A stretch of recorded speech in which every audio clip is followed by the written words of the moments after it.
Welcome back dear students. मैंने अपने previous video में आपको साइड चेन ऑक्सीडेशन रिएक्शंस के हवाले से थोड़ा सा आइडिया दिया, electrophilic substitution reactions of benzene के हवाले से आइडिया दिया। बहुत सी चीज़ें अभी आप लोगों को इस वीडियो लेक्चर में देखने को मिलेंगी, यानी कि हम लोग इसमें और दो मेटा पैरा डायरेक्टिंग ग्रुप्स को थोड़ा सा चेकआउट करेंगे और साथ में कुछ रिएक्टिविटी के ऊपर फर्दर डिटेल में बात करेंगे। तो सबसे पहले तो आप लोगों को ये पता होना चाहिए कि बेंजीन में मोनो सब्स्टिट्यूटेड एक ही प्रोडक्ट बनेगी, क्योंकि सारे के सारे 6 के 6 जो कार्बन एटम्स हैं रिंग के अंदर वो सेम पोजीशन 1 एलोकेट करेंगे किसी भी ग्रुप को।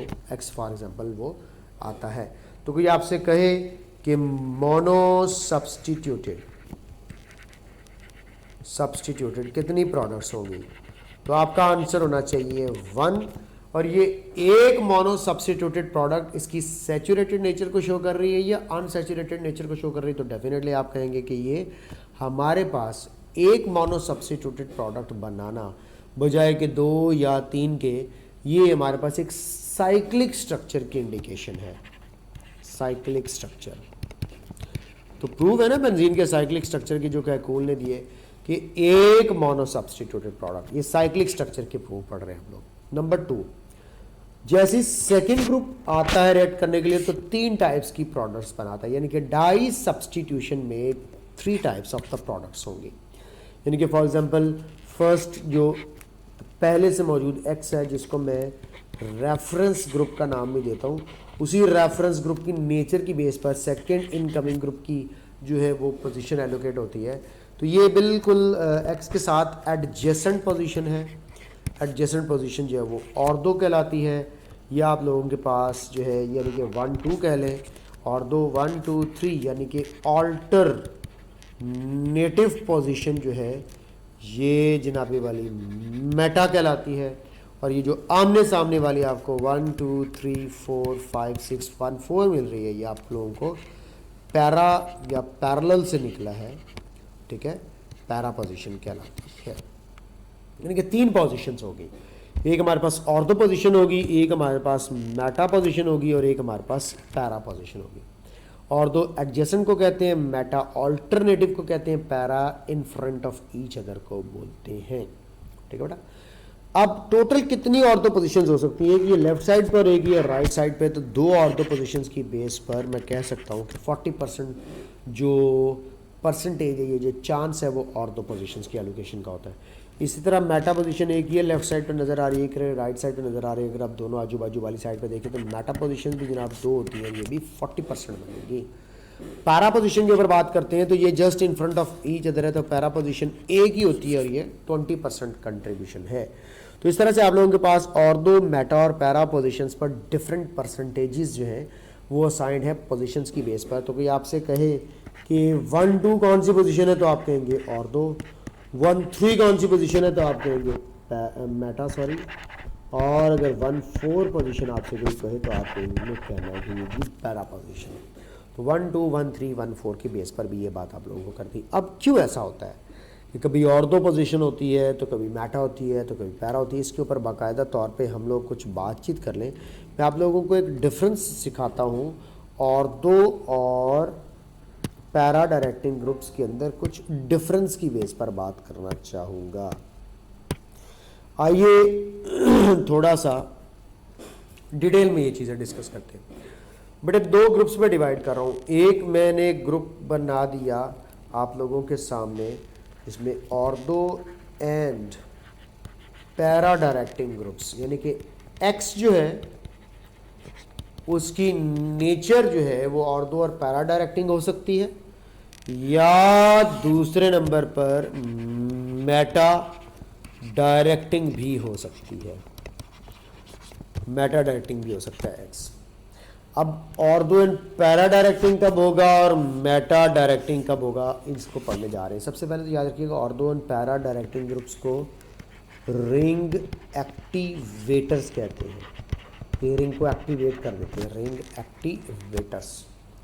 ये होते हैं जनाब इलेक्ट्रॉन डोनेटिंग ग्रुप्स। क्या होते हैं? Electron donating groups. इनका काम होता है इलेक्ट्रॉन को डोनेट करना और रिंग को एक्टिवेट कर देना। रिंग के ऊपर इलेक्ट्रॉन डेंसिटी को बढ़ा देना, ताकि अगर इलेक्ट्रोफाइल आए इलेक्ट्रोफिलिक सब्स्टिट्यूशन करने के लिए तो उसको अच्छी जगह मिल जाए, आसानी से जगह मिल जाए, ईजिली रिएक्ट कर सके। ठीक है बेटा।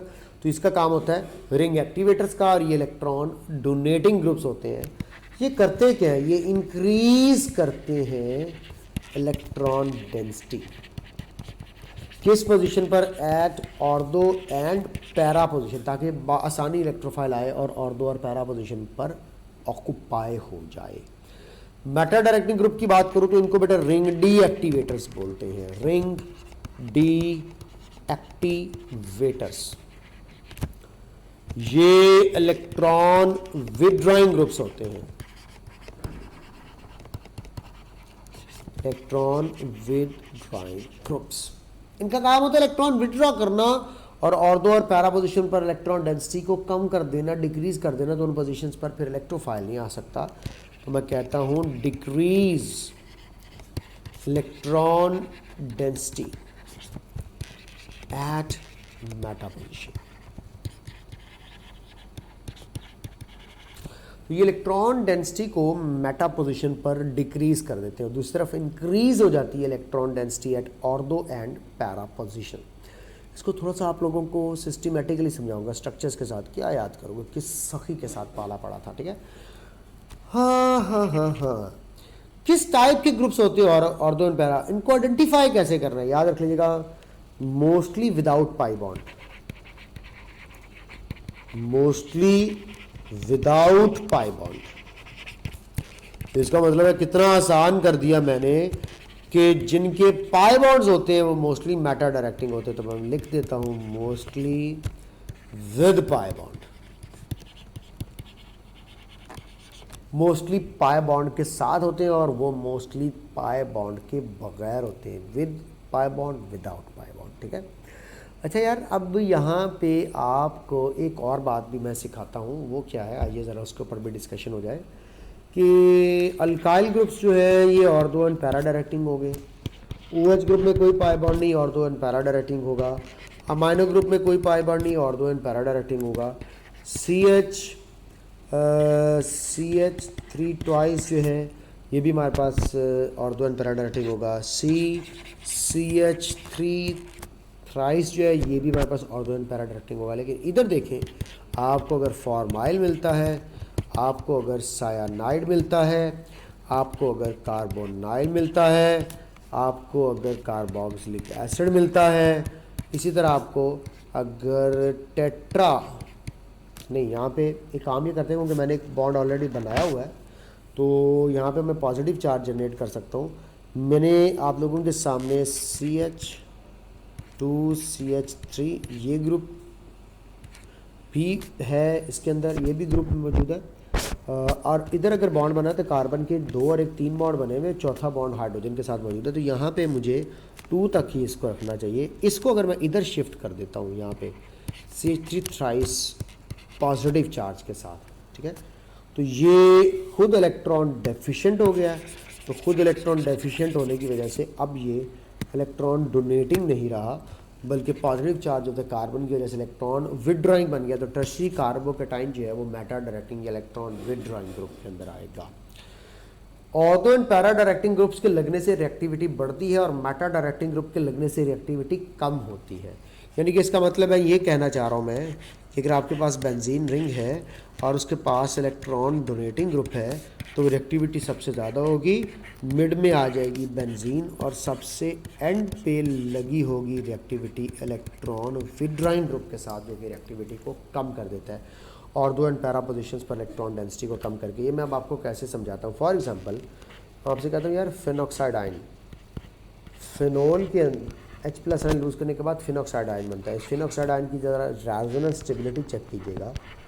ये इलेक्ट्रॉन्स नेक्स्ट आगे जब शिफ्ट होता है तो यहाँ पर डबल बॉन्ड बन जाता है और नेगेटिव चार्ज आ जाता है हमारे पास ऑर्थो पोजीशन पर। ये नेगेटिव चार्ज वाले इलेक्ट्रॉन जब यहाँ बॉन्ड बनाने के लिए आते हैं तो अगले पाई इलेक्ट्रॉन्स आगे शिफ्ट हो जाते हैं।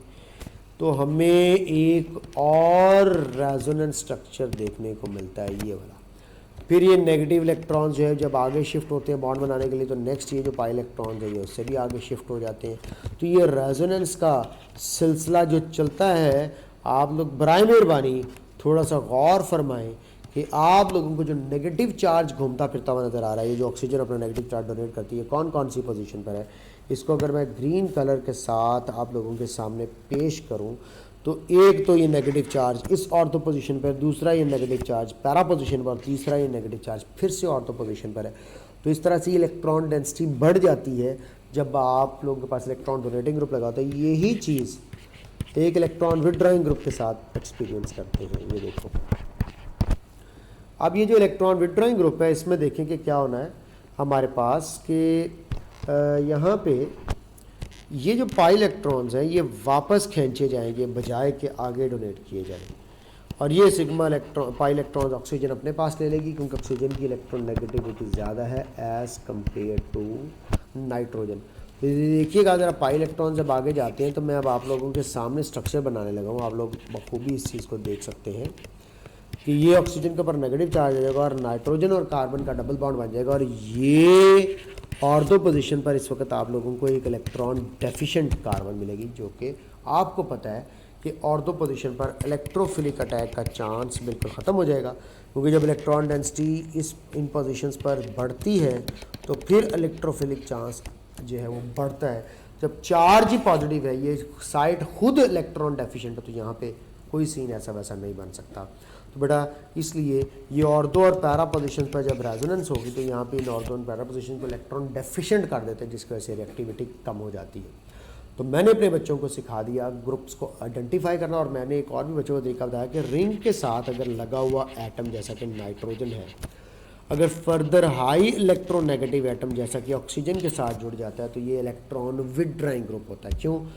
रिंग के साथ लगे हुए एटम से दूसरे एटम्स खींच रहे होते हैं, तो वो जब उनको इलेक्ट्रॉन देता है तो वो रिंग से खुद ही खींच लेता है।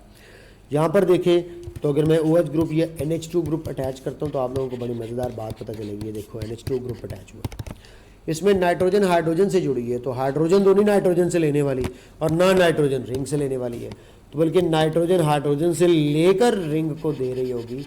तो ये हमारे पास इलेक्ट्रॉन डोनेशन और इलेक्ट्रॉन विथड्रॉइंग का चक्कर था, जिसकी वजह से ortho and para positions allocate होती हैं। उम्मीद है आप लोगों को थोड़ी सी बात समझ आई होगी।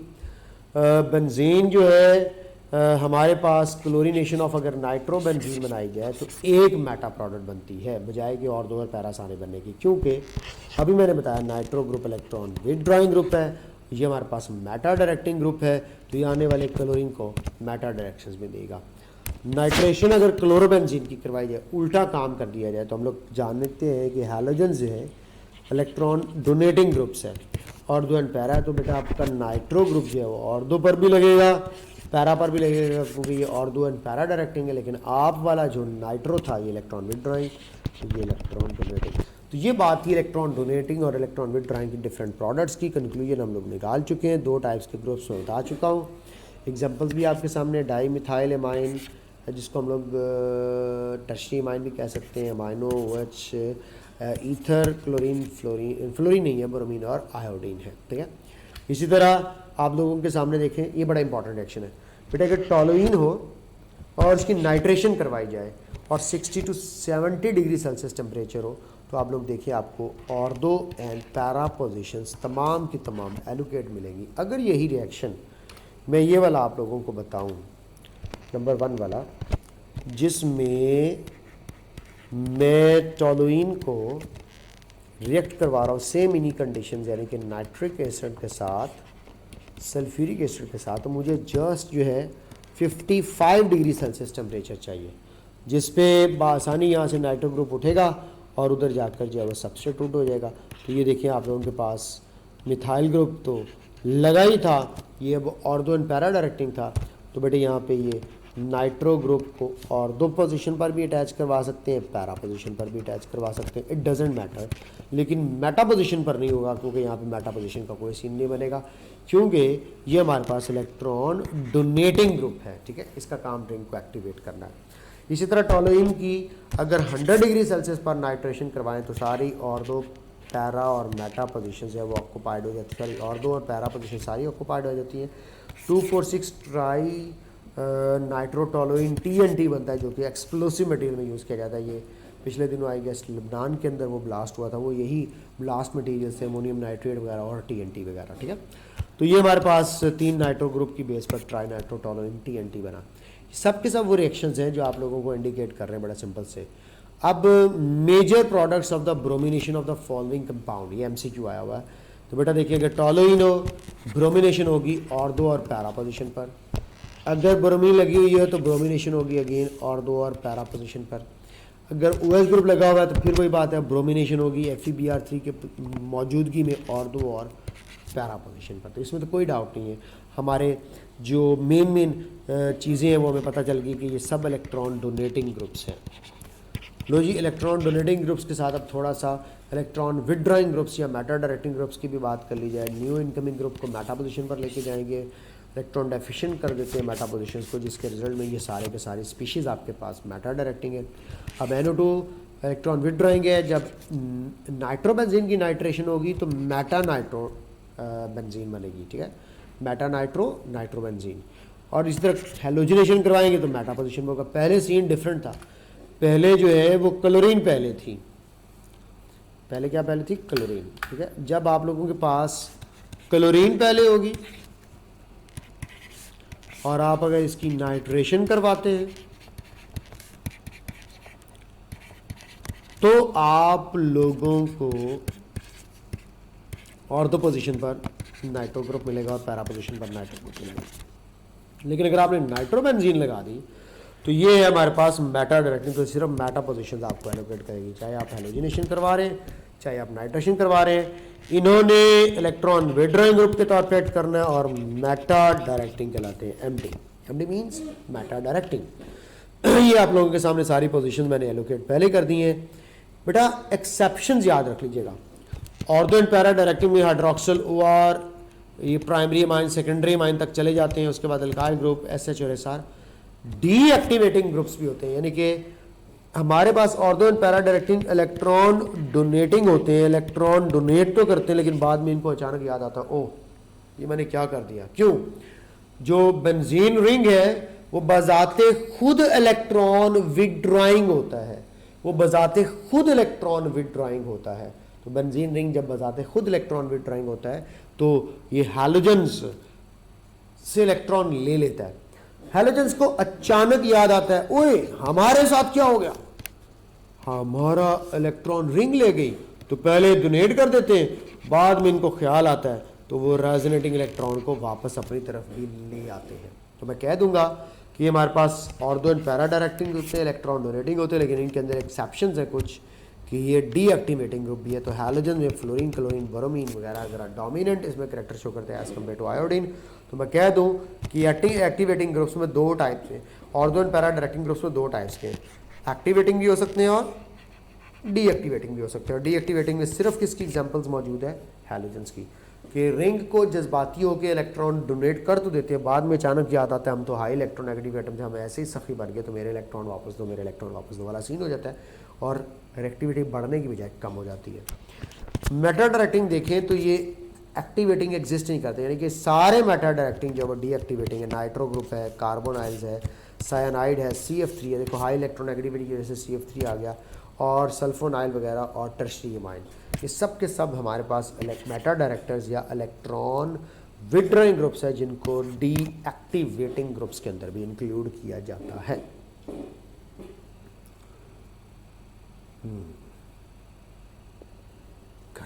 नेक्स्ट आपको एक मजेदार बात बताऊं, बच्चा अक्सर पूछता है सर जी आपने एक ऑर्डर बताया ये कि हमारे पास इलेक्ट्रॉन डोनेटिंग, फिर सिंपल और फिर इलेक्ट्रॉन विदड्रॉइंग, ये एक्टिविटी ऑर्डर है। तो जितने भी अब तक आपने इलेक्ट्रॉन डोनेटिंग और इलेक्ट्रॉन विदड्रॉइंग बताए, इनके अंदर जरा मशहूर वाले जो है ना, उनका हमें अगर आप एक काइंडली ऑर्डर शेयर कर दें तो हमारे मसले बड़े हल हो जाए। तो ये देखो मैं आपको क्या बता रहा हूँ, क्या याद करोगे। सबसे ज़्यादा जो डीएक्टिवेटर्स हैं या जो मेटा डायरेक्टर्स हैं वो N पॉजिटिव R3 है, ये मैक्सिमम डीएक्टिवेट करेगा और इसका मैक्सिमम इलेक्ट्रॉन विथड्रॉइंग इफेक्ट होगा। बेटा ये बाजेन में रख लीजिएगा कि मैक्सिमम इलेक्ट्रॉन विथड्रॉइंग इफेक्ट उसका होगा। मैक्सिमम इलेक्ट्रॉन डोनेटिंग ग्रुप किसका होगा, NH2 का। OH ग्रुप का क्यों नहीं, क्योंकि ऑक्सीजन की हाई इलेक्ट्रोनेगेटिविटी बाद में इलेक्ट्रॉन वापस भी ले लेती है, जैसे कि फिनोक्साइड आयन में बताया। अब आप लोग क्या करो, आप लोग इसका एक जनरल सा ऑर्डर बना लो। क्या मतलब, यानी कि सबसे ज़्यादा रिएक्टिव जो है वो कौन सा बेंजीन का डेरिवेटिव होगा अगर हम इलेक्ट्रोफिलिक सब्स्टिट्यूशन रिएक्शन करवाते हैं। तो बेटे मैं आप लोगों के सामने चंद एक मेन जो है वो लिखता हूँ ताकि आपको याद रहे। बेटा सबसे पहले एनिलीन रिएक्टिव होगी, सबसे ज़्यादा इलेक्ट्रॉन डोनेशन करके वापस लेने वाला भी चक्कर कम नहीं होगा। उससे कम जो है वो आपको फिनोल मिलेगा, और उससे कम आपको जो है वो एलिसोल लाइक ईथर वगैरह मिलेगा, और उससे कम जो है वो आप लोगों को टॉलोइन मिलेगी, और उससे कम आपको खुद बेंजीन मिलेगी, और बेंजीन से कम आप लोगों को हैलोजेंस मिलेंगे लाइक फ्लोरीन, क्लोरीन, ब्रोमीन और आयोडीन वगैरह। और उसके बाद आप लोगों को ये जो सायानाइड ग्रुप हो गया, उसके बाद नाइट्रो ग्रुप डीएक्टिवेटिंग है, ठीक है, ये चंद एक मशहूर। और इसके अलावा आपको N पॉजिटिव R3 देखने को मिलेगा। तो ये मैंने आप लोगों के सामने एक जनरल ऑर्डर बना दिया। बेटा ये देखिए, ये सारे के सारे डीएक्टिवेटर्स हैं, ये सारे के सारे एक्टिवेटर्स, और दरमियान में अकेली बेंजीन मौजूद है इनको झेलने के लिए। तो ये एक आपके सामने रिएक्टिविटी ऑर्डर था। What is this, reactivity order towards electrophilic substitution. Reactivity order towards electrophilic substitution, इसको अच्छे तरीके से ज़हन में रख लीजिएगा, ठीक है। Give the major products of the bromination of the following compounds. अभी हम लोगों ने पहले पढ़ा था, ब्रोमिनेशन करवाई थी, लेकिन करवाई किसकी थी, इलेक्ट्रॉन डोनेटिंग ग्रुप्स की।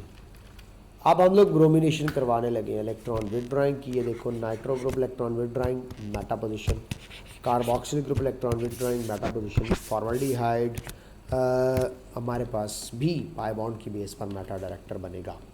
अब मैं अपने स्टूडेंट्स को एक इम्पॉर्टेंट चीज़ बताना चाहता हूँ, आप लोगों ने ज़रा गौर करना है कि अगर मैं टॉलोइन लो हैलोजन के साथ रिएक्शन करवाऊँ,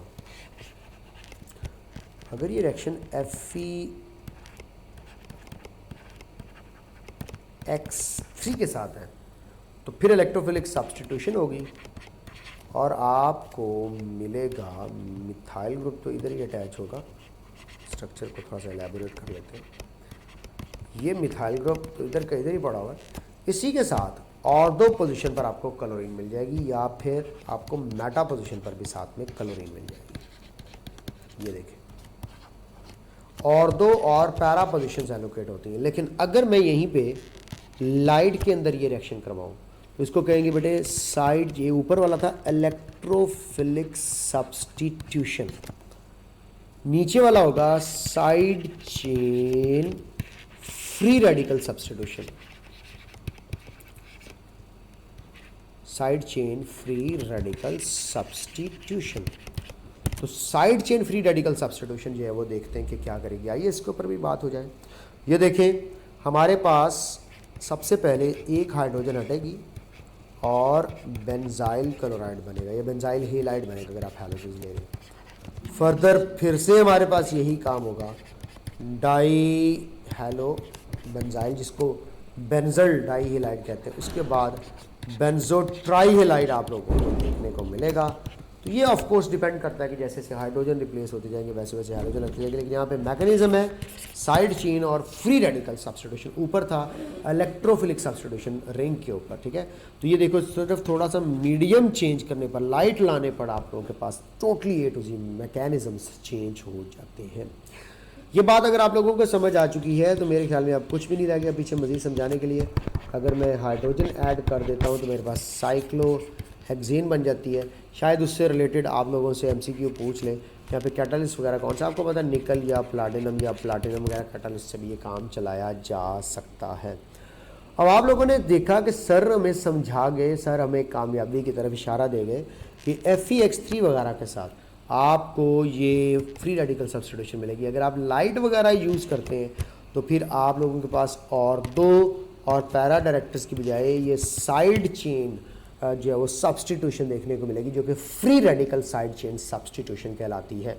तो आप लोगों को इस तरह के कई क्वेश्चन जो है वो पूछे जा सकते हैं। फॉर एग्जांपल अब मैं आप लोगों से क्वेश्चन कहता हूँ, यार आपके पास है नाइट्रोबेंजीन और आप नाइट्रोबेंजीन का रिएक्शन करवा रहे हैं HNO3 के साथ और साथ में H2SO4 के साथ। आप कहेंगे सर मुर्शद क्या करते हैं?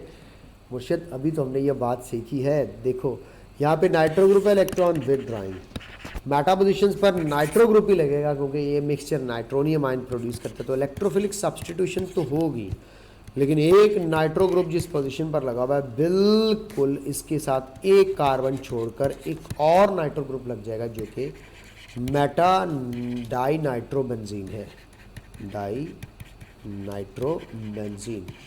तो meta dinitrobenzene will be the product. तो इस तरह से आप लोगों को इलेक्ट्रॉन विदड्रॉइंग ग्रुप्स को आइडेंटिफाई करना आना चाहिए, इलेक्ट्रॉन डोनेटिंग ग्रुप्स को आइडेंटिफाई करना आना चाहिए। सबसे बढ़ के मैंने ये ऑर्डर आप लोगों के सामने लिख दिया जो भले वक्तों में आपके काम आएगा अगर आप लोगों को ये समझ में नहीं आ रहा। तो ये थे और दो मेटा पैरा डायरेक्टिंग ग्रुप्स के हवाले से रिएक्टिविटी। और बराए मेहरबानी इस लेक्चर को भी अच्छे तरीके से देखिएगा, यहाँ पे आप लोगों का ये यूनिट कंप्लीट होता है। नेक्स्ट यूनिट अल्काइल हैलाइड्स है और अल्काइल हैलाइड के छोटे से यूनिट की डिस्कशन के लिए मैं नेक्स्ट वीडियो बना रहा हूँ। अपना ख्याल रखो, खुदा हाफ़िज़।